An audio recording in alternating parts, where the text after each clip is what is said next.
Ibnu Taimiyah itu klinik. Bagaimana jika yang mengaku adanya jin yang mengikuti seseorang itu malah Ibnu Taimiyah wafat 728 Hijriah. Seorang jin mengaku Ibnu Taimiyah. Ibnu Taimiyah wafat 728 Hijriah suatu ketika bercerita tentang jin yang mukmin. Pernah ada jin yang menyerupai dan mengaku sebagai Ibnu Taimiyah. Beliau berkata, "Watarata ya'tuna ila man huwa qala fil bariyati wa qad yakunu malakan أو أميرا كبيرا ويكون كافرا وقد انقطع عن أصحابه وعطش وخاف الموت فيأتيه في صورة إنس ويسقيه ويدعوه إلى الإسلام ويتوبه فيسلم على يديه ويتوبه ويطعمه وبذله على الطريق ويقول من أنت فيقول أنا فلان ويكون من مؤمن الجن كما جرى مثل هذا لي." Kadang-kadang mereka jin mendatangi orang sendirian di daratan. Seseorang itu raja atau seorang pemimpin besar tetapi kafir. Saat seorang itu terpisah dari pasukannya, lapar dan takut mati, maka datang jin dengan bentuk manusia.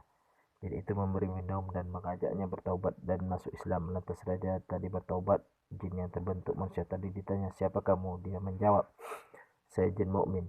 Inilah yang termasuk jin mukmin sebagaimana yang pernah terjadi kepada saya sendiri, Ibnu Taimiyah, di dalam Majmu' al-Fatawa halaman 3 jilid 13 halaman 92. Jadi pernah ada jin mukmin yang mengaku sebagai Ibnu Taimiyah. Ibnu Taimiyah jadi dua.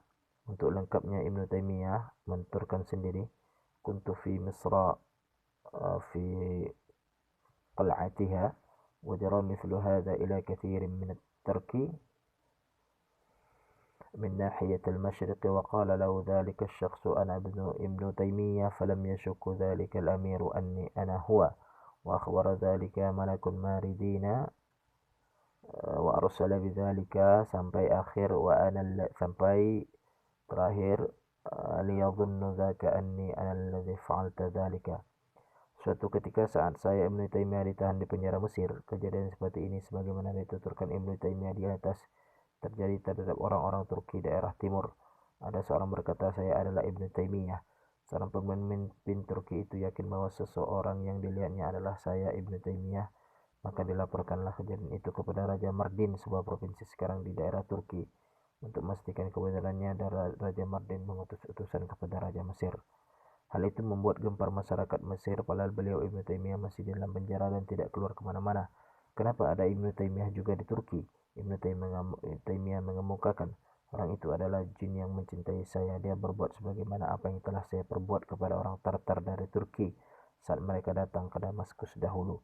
Saya ajak mereka masuk Islam. Ketika salah satu dari mereka masuk Islam, saya beri makan seadanya." Ibnu Taimiyah, Majmu' Fatawa jilid 13 halaman 92. Mungkin saja malaikat. "Qala li ta'ifatun minan nasi falam la yajuzu an yakuna malakan qultu la innal malaku la yukadzibu wa hadha qad qala ana Ibnu Taimiyah wa huwa ya'lamu annahu kadzibun fi dzalika." Sebagian orang bertanya kepadaku, "Barangkali itu malaikat?" "Bukan. Kalau malaikat tak mungkin mengatakan saya Ibnu Taimiyah, karena malaikat tak mungkin berbohong," jawab Ibnu Taimiyah. Majmu' Fatawa 13/92.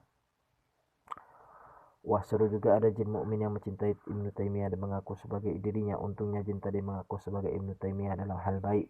Apakah Ibnu Taimiyah juga termasuk kiai dukun? Ini bukan katanya orang, tetapi beliau sendiri yang bercerita. Malah bermuamalah dan meminta tolong kepada jin menurut Ibnu Taimiyah wafat 728 Hijriah. Maka dalam hukum bermuamalah dengan jin, Ibnu Taimiyah malah termasuk ulama yang langsung mengharamkannya secara mutlak. Ibnu Taimiyah memberi batasan. Pertama, memerintahkan jin untuk taat dan beribadah kepada Allah. Maka yang demikian sama halnya dengan para wali yang menjadi penerus dakwah Rasulullah sallallahu alaihi wasallam. Ibnu Taimiyah menuliskan, "Innal jinna ma'al insi ala ahwali, faman kana minal insi ya'murul jinna bima amara Allah wa rasuluhu min ibadatillahi wahdahu wa ta'atu nabiyhi wa ya'murul insu بذلك فهذا من أفضل أولياء الله تعالى وهو في ذلك من خلفاء الرسول ونوابه." Jin dengan manusia itu ada beberapa keadaan. Pertama, jika manusia itu memerintahkan jin untuk taat dan beribadah kepada Allah dan taat kepada nabinya, maka itu termasuk wali Allah dan penerus Rasulullah. uh, Ibn Taimiyah dalam kitab Majmu' al-Fatawa halaman jilid 11 halaman 307, Al-Furqan baina awliya ar-Rahman wa awliya asy-syaitan halaman 196. Kedua, menggunakan jin dalam hal yang boleh, maka hal itu sebagaimana menyuruh manusia dalam hal yang boleh. Wa man kana yasta'milul jinna fi umurin mubahatin lahu fahuwa kama ista'mal al-insu fi umuri mubahatin. Masih di dalam kitab yang sama, Majmu' Fatawa dan juga Al-Furqan baina awliya ar-Rahman wa awliya asy-syaitan. Dalam kesempatan lain Ibnu Taimiyah menuliskan wa minhum may yastakhdimuhum fi umuri mubahatin imma ihdaru ma lahu aw dalalati ala makana fihi ma la laysa lahu malakun ma'sumun afdau min yu'adhi wa nahwu dhalika fa hadha ka isti'anatul insu ba'dhum bi ba'din fi dhalika.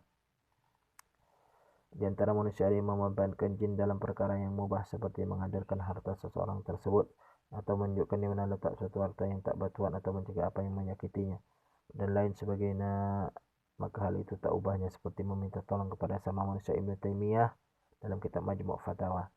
Ketika menggunakan jin dalam perkara yang dilarang syariat, maka hal ini sebagaimana meminta tolong manusia dalam perkara kemaksiatan. Wa man kana yasta'milul jinna fi ma yanhallahu anhu wa rasuluhu imma fi syirki wa imma fi qatli ma'sumid dami aw fil 'udwani 'alaihim bighairi al-qatli kamaridatin wa insa'il ilmu sampai nanti akhir wa inista'ana bihim 'alal ma'asi fahuwa 'as. Siapa yang memanfaatkan jin dalam perkara yang dicegah Allah dan Rasulnya, maka ada kalanya hal itu adalah dalam hal kesyirikan, membunuh orang yang tak halal darahnya, menyakiti orang lain, membuat orang lain lupa akan suatu ilmu, atau menarik orang lain untuk berbuat tidak senonoh, maka hal ini termasuk tolong-menolong dalam perkara mungkar. Jika tolong menolong dalam perkara kafir, maka jadi kafir. Jika dalam kemaksiatan, maka termasuk orang yang bermanfaat. Tentu hal ini adalah fatwa dari Ibnu Taimiyah, boleh setuju, boleh mengkritisi. Jika mengkritisi Ibnu Taimiyah harus dengan cara yang santun, maka mengkritisi selain Ibnu Taimiyah harusnya juga dengan cara yang santun juga. Umar bin Khattab dan jin. Umar bin Khattab wafat 23 Hijriah. Cerita yang mirip juga disampaikan oleh Imam Nawawi, wafat 676 Hijriah dalam kitabnya Al-Majmu'. Suatu ketika Umar bin Khattab wafat 23 Hijriah tak kelihatan, maka Abu Musa al-Asy'ari wafat 42 Hijriah bertanya kepada seorang wanita yang memiliki jin tentang keberadaan Umar bin Khattab. Wa qad ruwiya an Abi Musa al-Asy'ari annahu abta'a alaihi khabaran Umarun wa kana hunaka imra'atun laha qarin min al-jinn fasalahu anhu fa akhbaru annahu taraka Umarun yusamma iblis sadaqah.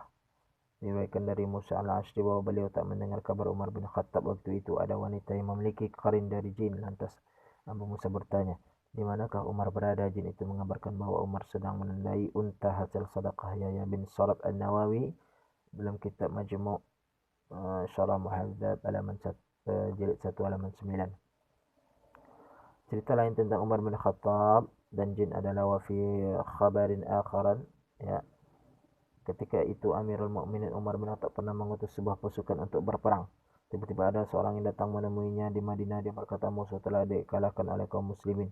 Dalam sekejap berita kemenangan ini tersebar ke seluruh penjuru kota Madinah. Umar pun menanyakan kepadanya dari mana sumber berita ini. Ia berkata ini ada Abu Haytham, kurir kaum muslimin dari kalangan jin, dan sebentar lagi akan datang kurir manusia setelah ini memberitahukan kemenangan ini, dan sebentar lagi kurir dari manusia akan datang membawa kabar yang sama. Ternyata beberapa hari kemudian datanglah seseorang yang menyatakan bahwa kaum muslimin telah mendapatkan kemenangan. Imam Nawawi dalam kitab Majmu' Syarah Muhadzab jilid 1 halaman 99.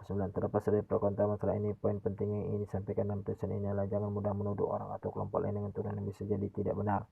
Ada satu buku yang cukup menarik mengupas tentang jin dan kehidupannya Parsi Ibnu Taimiyah, wafat 78 Hijriah. Buku itu judulnya Fathul Manan fi Jam'i Kalam Syekhul Islam Ibnu Taimiyah Al-Jan, dikumpulkan oleh Abu Ubaidah Masyhur bin Hasan Abu Salman.